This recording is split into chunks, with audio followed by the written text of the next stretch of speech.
Official grading. मैं commerce का शिक्षक हूँ और कॉमर्स शिक्षक में हम आज व्यवसाय अध्ययन बिजनेस स्टडी क्लास स्टार्ट कर रहे हैं।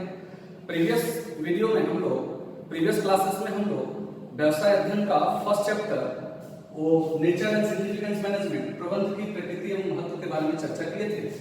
आज पूरे चैप्टर को डिस्कशन करने के बाद हम लोग उस पर कुछ क्वेश्चंस भी डिस्कस किए थे। आज उन सब क्वेश्चंस को हम लोग यहाँ पर शुरू से फिर वन बाय वन क्वेश्चंस का आंसर करेंगे आप लोगों के सामने, ताकि आप लोगों को आशा करते हैं कि आप लोगों को पहला चैप्टर अच्छी तरह से समझ आ गया होगा। अगर नहीं समझ में आया है तो हम कुछ क्वेश्चंस लिए हैं फर्स्ट चैप्टर का, और फर्स्ट चैप्टर के कुछ क्वेश्चंस के साथ आप लोगों के साथ डिस्कस करेंगे। उन क्वेश्चंस आंसर को समझने की कोशिश करेंगे। उसके आधार पर हम लोग प्रीवियस वीडियो और पहला चैप्टर जो हम पढ़ाए हैं उसको रिकॉल करने की कोशिश करेंगे कि हम लोग क्या पढ़े हैं, अभी तक क्या सीखे हैं। तो आइए स्टार्ट करते हैं। First chapter class 12 business study, nature and significance of management, प्रबंध की प्रकृति एवं महत्व। इसमें पहला प्रश्न हमारे सामने क्या है, डिफाइन मैनेजमेंट, मतलब प्रबंध क्या है। तो प्रबंध क्या है, इसका डेफिनेशन हम लोगों को लिखना है कि प्रबंध management is art of getting thing done through others. प्रबंध दूसरा से काम कराने की कला को प्रबंध करते हैं। इसको हम इसके बारे में फर्स्ट चैप्टर में पढ़ चुके हैं, डिस्कस कर चुके हैं, उसका आंसर लिखना है। दूसरा क्वेश्चन हमारे सामने है, explain main features of management. Recall करो, मेन फीचर्स ऑफ मैनेजमेंट का मतलब है प्रबंध की मुख्य क्या क्या विशेषताएं हैं। तो विशेषताएं हम लोग पढ़े थे। प्रबंध की विशेषताओं के बारे में 6-7 पॉइंट हम लोग पढ़े। उन प्रबंध की विशेषताओं के बारे में डिस्कस करना है कि प्रबंध गोल ओरिएंटेड प्रोसेस है, परवेशिव है। गोल ओरिएंटेड प्रोसेस मतलब किसी उद्देश्य को प्राप्ति करने का विषय वस्तु है, इंटेंजिबल होता है, अदृश्य होता है प्रबंध। ये सब चीजों को हम लोग पढ़े थे। फिर भी हम लोग थोड़ा सा रिकॉल कर रहे थे क्या क्या फीचर्स पढ़े थे। तो उन फीचर्स को हम लोग एक शॉर्ट एक्रोनिम्स में हम लोग याद कर सकते हैं। उसको हम लोग इस तरह से अगर हम करेंगे PMCD, तो इसमें हम लोग पूरी प्रबंध की विशेषताओं को इस शॉर्ट फॉर्म से हम लोग पूरे प्रबंध की विशेषताओं को याद रख सकते हैं। ये शॉर्ट फॉर्म क्या किस तरह से हम लोगों को याद रखने में हेल्प करेगा प्रबंध की विशेषताओं को। यहाँ जो P है, P से हम लोगों को याद हो जाएगा परवेशिव। परवेशिव का मतलब होता है सर्वव्यापी। प्रबंध सर्वव्यापी है, मतलब सभी जगह प्रबंध है। तो देखो ये पॉइंट हम लोग अगर हम शॉर्ट लिस्ट को लिख ले तो हम लोग को पूरा प्रबंध की सारी विशेषताओं जो है 7 विशेषताएं हम लोग जो प्रीवियस में हम लोग क्लास में डिस्कस किए वो हम लोगों को आराम से को याद कर सकते हैं। तो क्या है, फिर से रिकॉल कर दे रहे हैं, आप देख लीजिए। P मतलब परवेशिव, परवेशिव का मतलब होता है सर्वव्यापी, मतलब प्रबंध सर्वव्यापी है। दूसरा हम लोगों का I, तो I से इंटेंजिबल, इंटेंजिबल का मतलब अदृश्य, प्रबंध अदृश्य है। जी, जी क्या है, जी हम लोग ग्रुप गोल, ग्रुप गोल का मतलब हुआ कि पूरे समूह का जो उद्देश्य है उसके बारे में लिखेंगे हम लोग। और गोल ग्रुप एक्टिविटी। अब गोल ओरिएंटेड प्रोसेस मतलब जी फॉर गोल ओरिएंटेड प्रोसेस का मतलब हुआ कि प्रबंध हम लोगों का गोल ओरिएंटेड प्रोसेस है।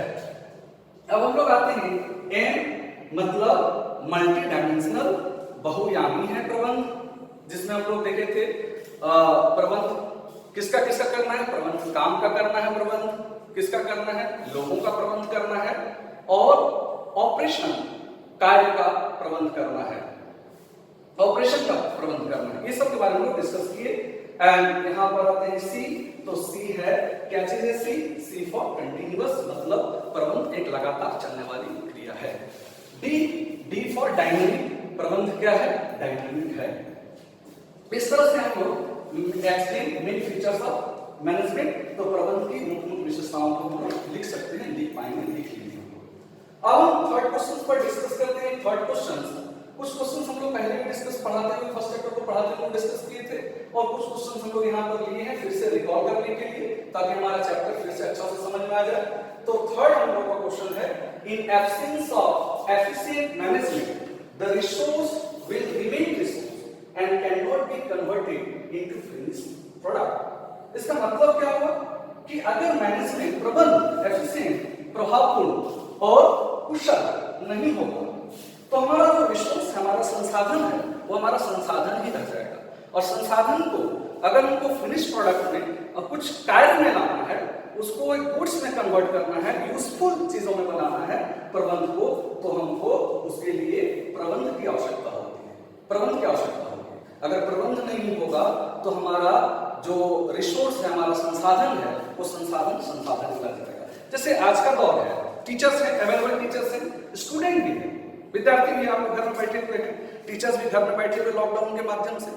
लेकिन ये मैनेजमेंट है जो हमारा आपके बीच में एक इस दूरी को भी आज इस लॉकडाउन पीरियड में भी इस दूरी को कम कर दिया। तो कैसे जो हमारा टीचर्स रिसोर्स हम लोग जो हैं, इस रिसोर्स को कैसे यूजफुल बना दिया वीडियो के माध्यम से। इसलिए बोला गया है कि अगर एफिशिएंट मैनेजमेंट नहीं रहेगा तो रिसोर्स ही रह जाएगा, वो फिनिश प्रोडक्ट में कन्वर्ट नहीं हो सकता है। तो आज देख रहे हैं कि लॉकडाउन पीरियड होने के बाद भी आप लोगों का पढ़ाई पर नहीं हो रहा है, हम लोग वीडियो के माध्यम से क्लासेस कर रहे हैं। तो जो रिसोर्स हो रहा है वो रिसोर्स क्या हो रहा है, संसाधन जो हो रहा है, टीचर्स का संसाधन, स्कूल है, सब कुछ है, तो वो संसाधन यूजफुल हो रहा है।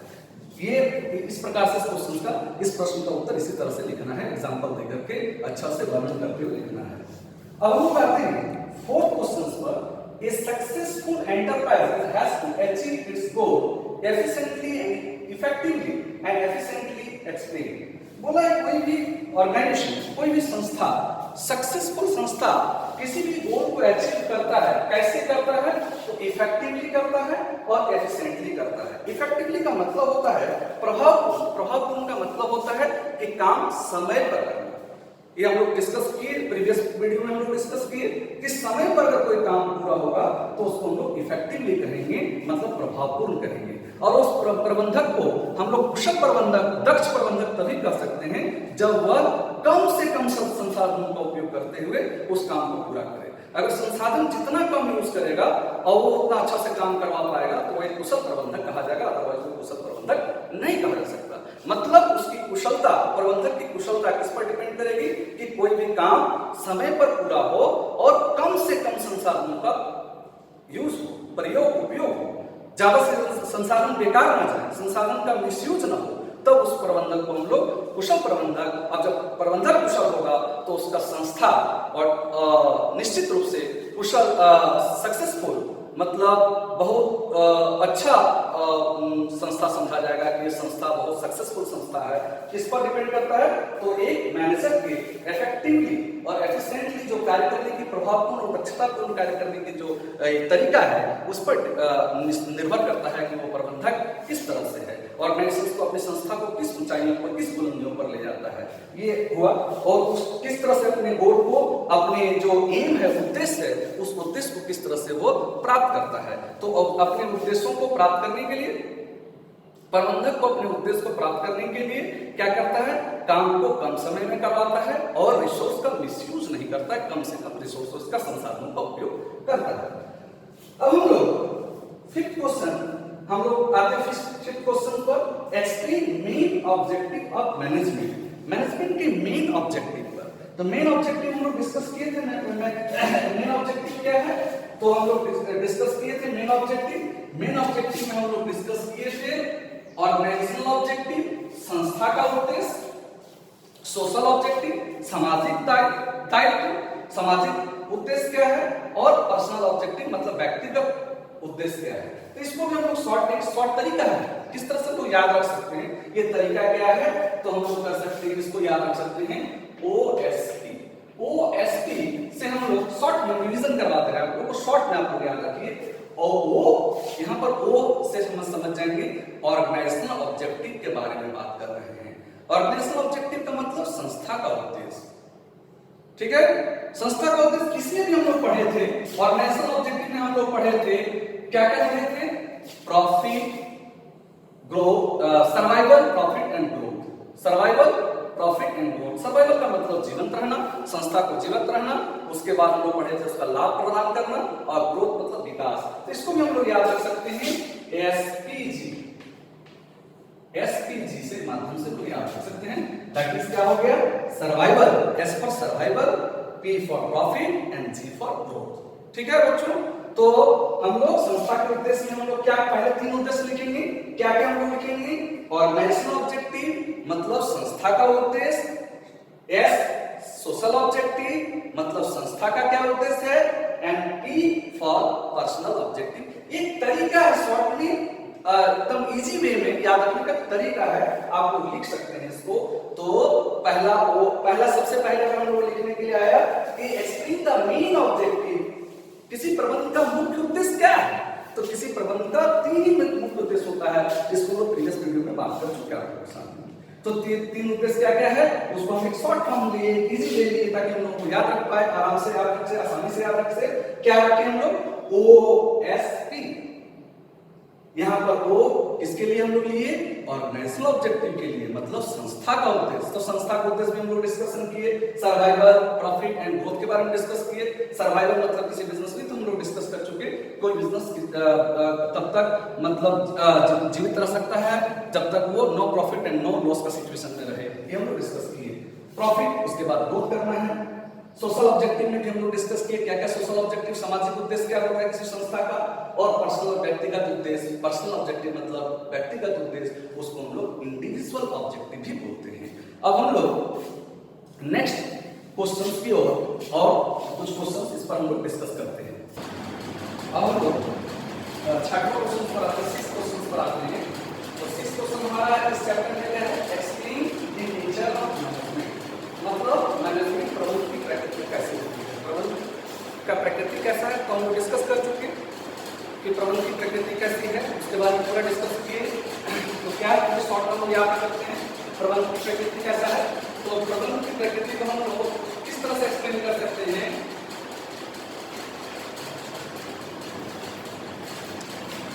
ASP, प्रबंधन की प्रकृति को हम लोग ASP से डिस्कस कर सकते हैं।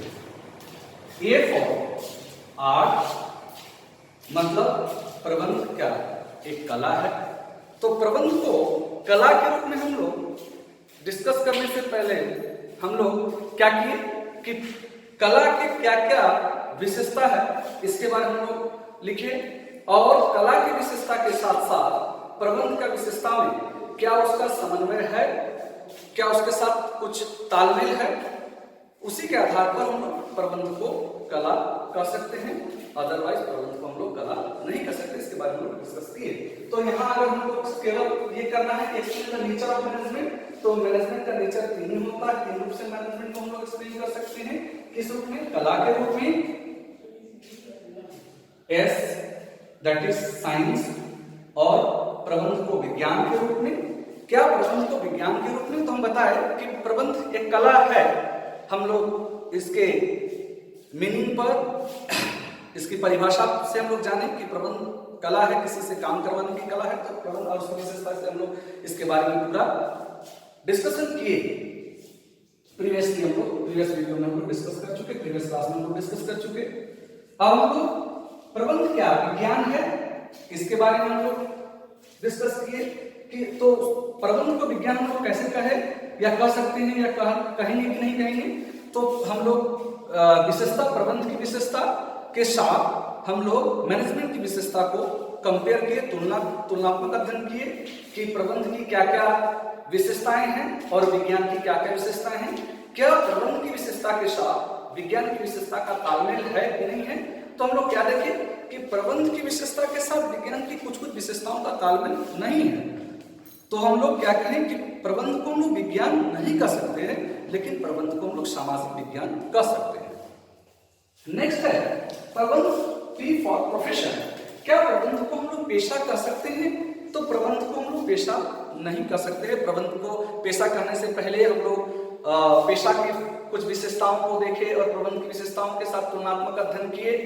तो हम लोग देखे कि अभी तो प्रबंध को हम लोग पेशा नहीं कर सकते हैं, लेकिन आने वाले भविष्य में हम लोग, क्योंकि कुछ कुछ ऐसी विशेषताएं जो पेशा में थी वो प्रबंध में मौजूद नहीं है, तो उन आधारों पर हम लोग कहें कि प्रबंध अभी पेशा के रूप में नहीं जाना जाएगा, लेकिन आने वाले समय में प्रबंध भी एक पेशा के रूप में जाना जाएगा। ये हम लोग आंसर लिखना है।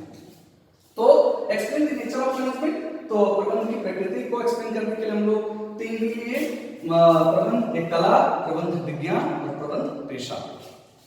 अब हम लोग आते हैं explain the significance of management in running of a modern organisation, मतलब आधुनिक संस्था के संचालन में आपका इसका प्रबंध का क्या महत्व है। तो प्रबंध का महत्व हम लोग बताए कि कोई भी संस्था तब तक सफल नहीं कहा जा सकता जब तक उसमें कुशल प्रबंधक न हो। हम लोग देखते हैं आज जितनी भी संस्थाएं हैं, टाटा, इन्फोसिस, ये सब संस्था आज सफल संस्था के रूप में जाना जाता है, तो उसके पीछे एक कुशल प्रबंधक है। बिना कुशल प्रबंधक के कोई भी संस्था एक सफल संस्था नहीं कहा जा पाएगा, नहीं कहा जा सकता। मतलब संस्था की सफलता और असफलता में एक प्रबंधक का बहुत बड़ा योगदान होता है। तो हम लोग एक उसके सिग्निफिकेंस, महत्व को हम लोग जब चैप्टर में डिस्कस कर रहे थे तो महत्व को डिस्कस किए, फिर भी हम लोग शॉर्ट में यहाँ पर महत्व को थोड़ा सा कर देते हैं, एक पॉइंट से लेकर के हम लोग GDPES। अब देखो ये जो हम लोग लिखे शॉर्ट में GDPES, इससे हम लोग प्रबंध की पूरे महत्व को, सिग्निफिकेंस को आपके साथ हम लोग वर्णन कर सकते हैं, इसकी व्याख्या कर सकते हैं। G फॉर प्रबंध क्या करता है? Management helps to achieve group goal. हम लोग बताए कि प्रबंध लोगों का समूह है और लोगों के समूह का गोल जो है, क्या गोल है? तो हमारा लोगों का संस्था का जो गोल है वही लोगों का गोल होता है। ऑर्गेनाइजेशन में जो काम करता है वर्क उसका गोल होता है। उस गोल को प्राप्त करने में प्रबंध क्या करता है? मदद करता है। डी फॉर डायनामिक प्रबंध डायनामिक इन्वायरमेंट में जो चेंजेस होता है उसको अचीव करने में मदद करता है, उसमें समन्वय करने में मदद करता है। जैसे आज लॉकडाउन का पीरियड है तो ये कुशल प्रबंधन का ही योगदान है कि हम लोग आज घर बैठे भी पढ़ाई कर पा रहे हैं। ये कुशल प्रबंधन को दर्शाता है, दिखाता है। E for increase efficiency. Efficiency मतलब प्रबंध क्या करता है? उसके वर्कर को जो काम करने की क्षमता है उसको बढ़ाता है, इंक्रीज करता है, ताकि वो और अच्छा से काम कर पाए। Increase efficiency. और प्रबंध T for help in achieving personal objective, माने प्रबंध व्यक्तिगत ऑब्जेक्टिव, एक मैनेजर का जो ऑब्जेक्टिव व्यक्तिगत ऑब्जेक्टिव है या जो उसके अधीनस्थ जो वर्कर काम कर रहे हैं उसके जो अपने व्यक्तिगत उद्देश्य है, उन उद्देश्यों को पूरा करने में, उन उद्देश्यों की प्राप्ति में भी प्रबंध महत्वपूर्ण योगदान प्रदान करता है। इसके बारे में हम लोग प्रीवियस वीडियो में पढ़ चुके हैं। एस सोशल ऑब्जेक्टिव, प्रबंध किस तरह से सोशल ऑब्जेक्टिव को ही पूरा करने में, सोशल ऑब्जेक्टिव को ही प्राप्त करने में मदद करता है, ये भी हम लोग पहले पढ़ चुके हैं। इन सब के बारे में हम लोग को ये पॉइंट वाइज डिस्कस करना है, इस क्वेश्चन का आंसर पॉइंट वाइज लिखना है। अब हम लोग आते हैं क्वेश्चन नंबर 8 में, explain the level of management. Management के लेवल्स क्या क्या हैं? तो हम लोग पढ़े लेवल, मैनेजमेंट के 3 लेवल हैं। तीनों लेवल में टॉप लेवल क्या क्या है? तो हम लोग पढ़े टॉप लेवल, टॉप, मिडिल और ऑपरेशनल लेवल। ऑपरेशनल लेवल, ये तीनों लेवल के बारे में हम लोग पढ़े। तो इसको भी हम लोग शॉर्ट में याद कर सकते हैं। कैसे हम लोग याद कर सकते हैं? तो टॉप के आधार पर, मतलब top level, O for operational या supervisory level, M for middle level पर हम लोग बात किए हैं, डिस्कशन किए हैं, वही लिखना है यहाँ पर। और इसके फंक्शंस को याद रखना है पूरा, टॉप लेवल, मिडिल लेवल और ऑपरेशनल लेवल के बारे में या सुपरवाइजरी लेवल का पूरा बारे में आपको याद रखना है, करना है। ये 3 लेवल है मैनेजमेंट के, 3 लेवल्स हैं। अब हम लोग आते हैं explain the functions of management. तो मैनेजमेंट का फंक्शंस क्या है? तो मैनेजमेंट का फंक्शंस भी हम लोग एक याद रखने का तरीका आप लोगों के साथ डिस्कस करते हैं, ताकि आप लोग एक्सप्लेन करते हैं उसके सहायता से। तो मैनेजमेंट का फंक्शन हम लोग याद रखने के लिए हम लोग एक वर्ड का इस्तेमाल कर रहे हैं,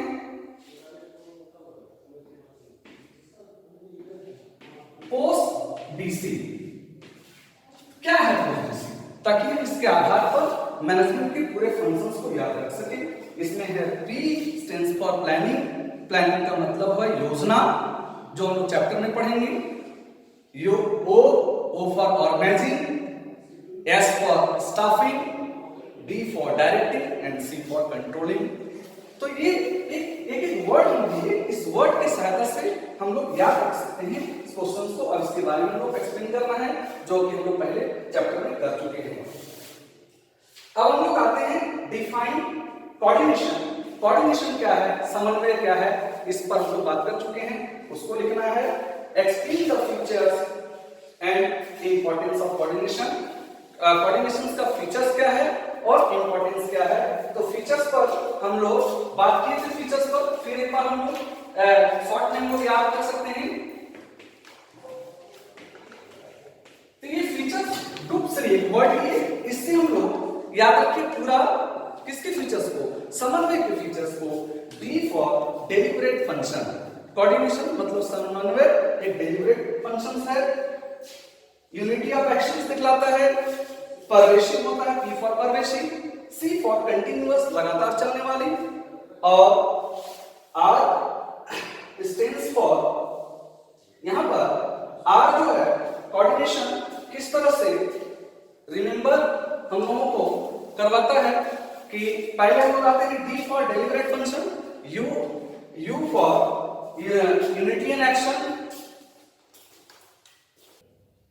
तो हम लोग डिस्कस कर रहे थे features of coordination, D for deliberate functions याद रखने के लिए, U for unity of action and T for समन्वय परवेशिव होता है, C for continuous and R for responsibility of all manager and I for integrate efforts of all managers या workers को, efforts को दिखलाता है। तो इस तरह से हम लोग देखें explain the features of coordination, समन्वय के फीचर्स, समन्वय की विशेषता के बारे में डिस्कस किए। अब और इसके इंपॉर्टेंस के बारे में, कोऑर्डिनेशन का इंपॉर्टेंस क्या है, महत्व क्या है कोऑर्डिनेशन का। तो कोऑर्डिनेशन के महत्व को भी हम लोग शॉर्ट फॉर्म में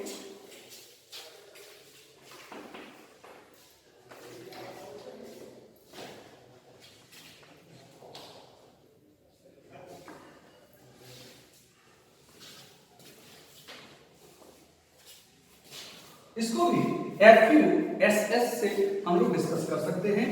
तो FU फॉर है फंक्शनल, फंक्शन, और S for size and S for है सिंप्लीफिकेशन।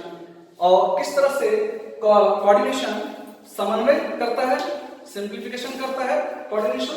तो फंक्शनल डिफरेंशिएशन पर पढ़े, S फॉर हम लोग साइज के बारे में डिस्कस करेंगे, और नेक्स्ट S फॉर सिंप्लीफिकेशन या स्टैंडर्डाइजेशन के बारे में डिस्कस करेंगे।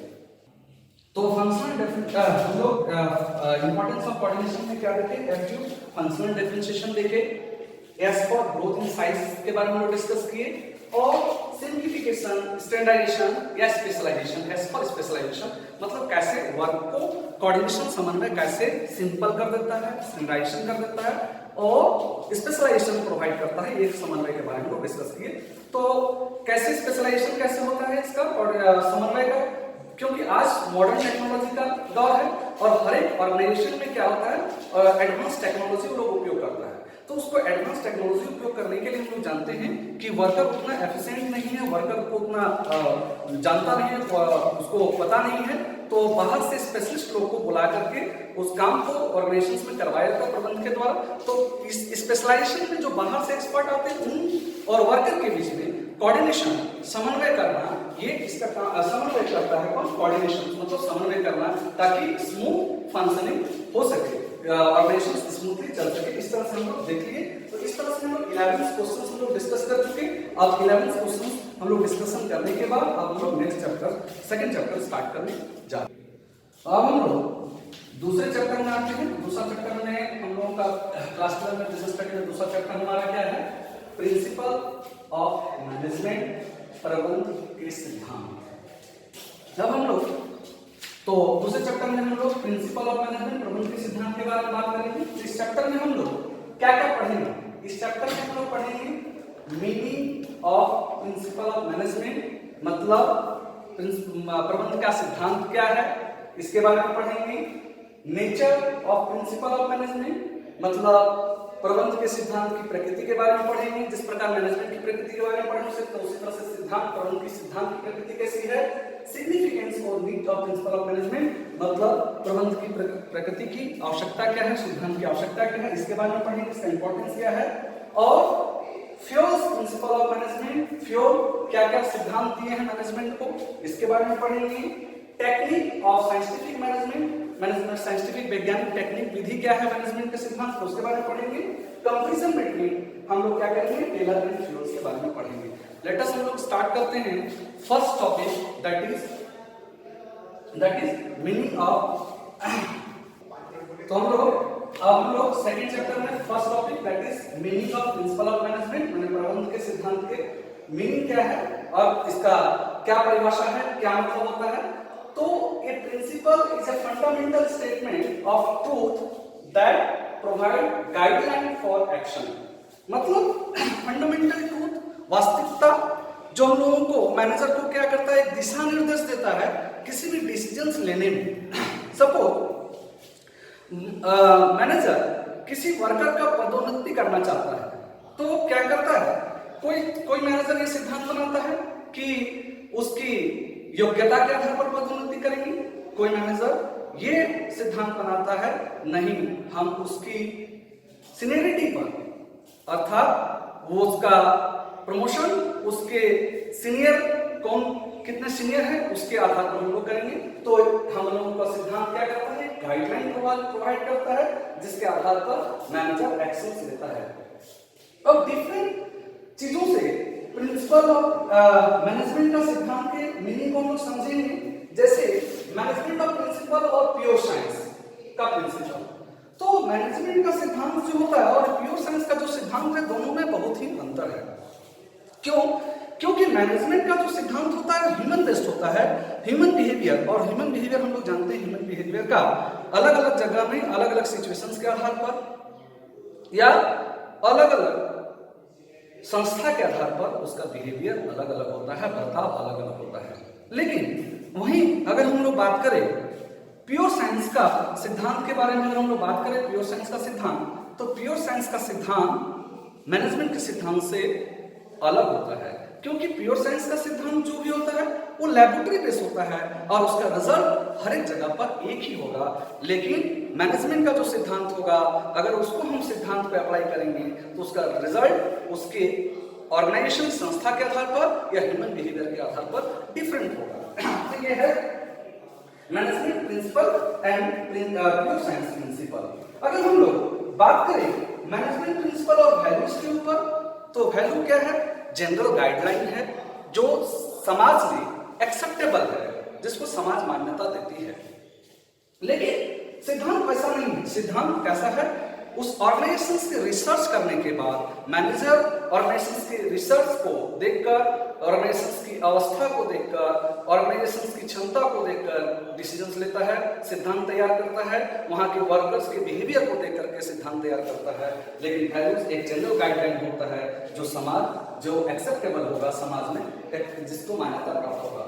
अब हम लोग आते हैं management principle and management technique के ऊपर। तो सिद्धांत क्या है, जनरल गाइडलाइन है, वहीं टेक्निक हमारा जो है स्टेप है, सीक्वेंस है, सीरीज है, जिसके आधार पर डिसीजंस लिया जा सकता है। अब हम लोग नेक्स्ट टॉपिक डिस्कस करेंगे मैनेजमेंट टेक्निक। हम लोग देखेंगे मैनेजमेंट टेक्निक सिद्धांत। तो हम लोग देखेंगे कि प्रबंध के सिद्धांत कैसे प्राप्त करते हैं, कैसे प्रबंध के सिद्धांत प्राप्त होते हैं। तो प्रबंध के सिद्धांत दो तरीका से हम लोग प्राप्त कर सकते हैं। कोई भी मैनेजर दो तरीका से प्रबंध के सिद्धांत को प्राप्त कर सकता है। तो कैसे इसका होता है, डेरिवेशन ऑफ मैनेजमेंट प्रिंसिपल्स, मतलब प्रबंध के सिद्धांत को कैसे प्राप्ति कैसे हम लोग कर सकते हैं। तो पहला ऑब्जर्वेशन मेथड से और दूसरा एक्सपेरिमेंटल मेथड से। तो ऑब्जर्वेशन मेथड क्या है, पहला हम लोग समझें किस तरह से ऑब्जर्वेशन मेथड किसी एक सिचुएशंस को क्या करता है, मैनेजर एक सिचुएशंस तैयार करता है और उस सिचुएशंस को कुछ दिनों तक ऑब्जर्व करता है। उसी ऑब्जर्वेशन के मेथड पर वो क्या करता है, एक सिद्धांत बनाता है।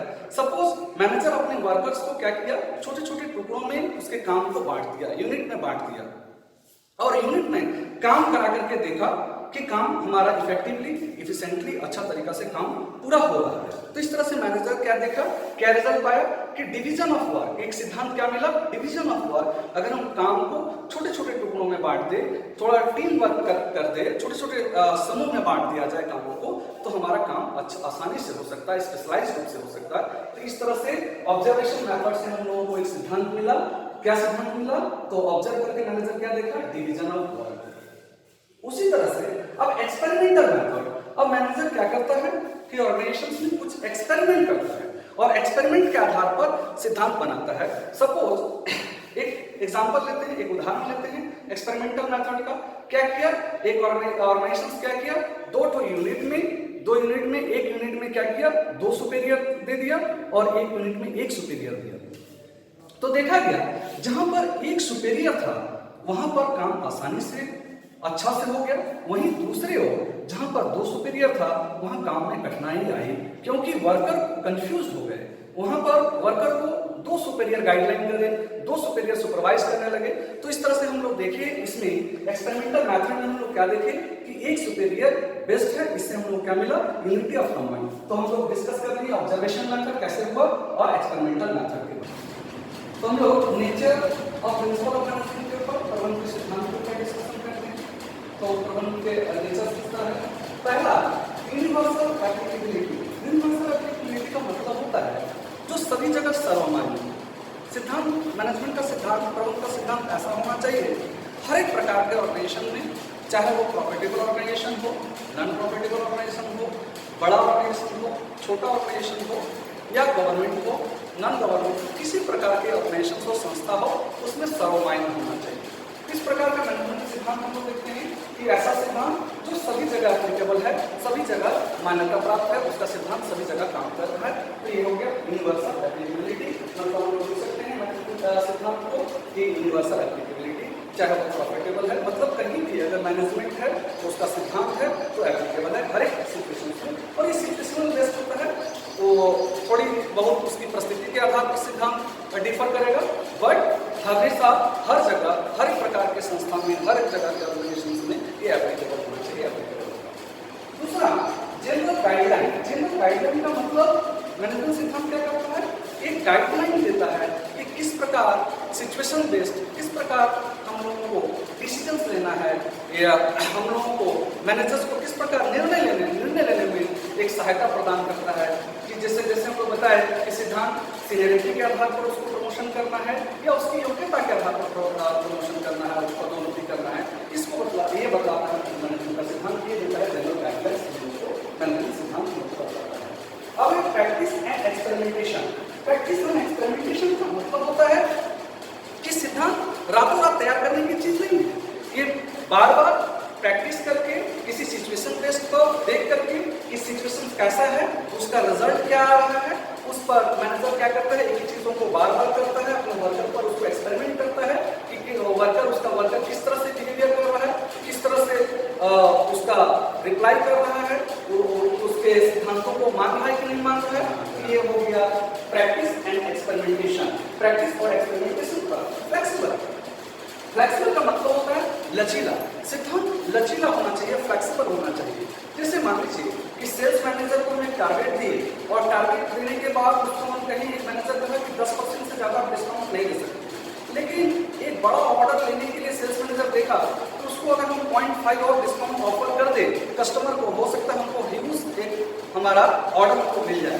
तो सिद्धांत हम लोगों को क्या करना होगा, फ्लेक्सिबल करना होगा ताकि सिचुएशन बेस्ड, सिचुएशन को देख करके हम निर्णय ले सकें। तो फ्लेक्सिबल होना चाहिए सिद्धांत। कैसा होना चाहिए, फ्लेक्सिबल होना चाहिए। हम लोग आते हैं मेनली बिहेवियरियल। हम जानते हैं कि प्रबंध किस पर किया जा रहा है, तो मनुष्य पर, और मनुष्य का नेचर हमेशा सिचुएशंस के आधार पर या डिफरेंट ऑर्गेनाइजेशंस में जो लोग काम करते हैं, अलग अलग मेंटेलिटी के लोग काम करते हैं, उसका बिहेवियर अलग अलग होता है। तो मेनली बिहेवियरियल मतलब सिद्धांत उसके बिहेवियर को देखते हुए सिद्धांत अप्लाई किया जाता है, सिद्धांत बनाया जाता है ताकि मैनेजर अच्छा से डिसीजंस ले सके। अब हम बात करें काउज एंड इफेक्ट रिलेशनशिप में। तो मैनेजमेंट सिद्धांत काउज एंड इफेक्ट रिलेशनशिप, मतलब क्या कारण है, अगर हम ये अप्लाई करेंगे तो उसका रिजल्ट क्या आएगा, इसको देख करके सिद्धांत का व्याख्या किया जाता है या सिद्धांत बनाया जाता है कि अगर मान लीजिए डिवीजन ऑफ वर्क करेंगे तो उसका क्या मेरिट है, डिमेरिट है, यूनिटी ऑफ कमांड करेंगे, रेमुनरेशन ऑफ फेयर वेजेस देंगे तो क्या मेरिट है, डिमेरिट है, इसको देख करके काउज एंड इफेक्ट रिलेशनशिप पर बेस्ड होकर के किसी भी सिद्धांत के बारे में बताया जाता है, किया जाता है। लास्ट को आपने कंटीजेंट और डिपेंडेंट, इसका मतलब होता है कि सिचुएशनल बेस्ड सिद्धांत जो होता है, सिचुएशनल बेस्ड, जिस प्रकार का सिचुएशन होगा उस प्रकार के सिद्धांतों को हम लोग अप्लाई करेंगे। तब हम लोग कुछ इस चैप्टर में अभी तक हम लोग जितना डिस्कस किए उतने, अब इसमें इस चैप्टर में हम लोग जितने पॉइंट डिस्कस कर चुके, जहां तक हम लोग पढ़ चुके उसके बारे में हम लोग क्वेश्चन डिस्कस कर लेते हैं।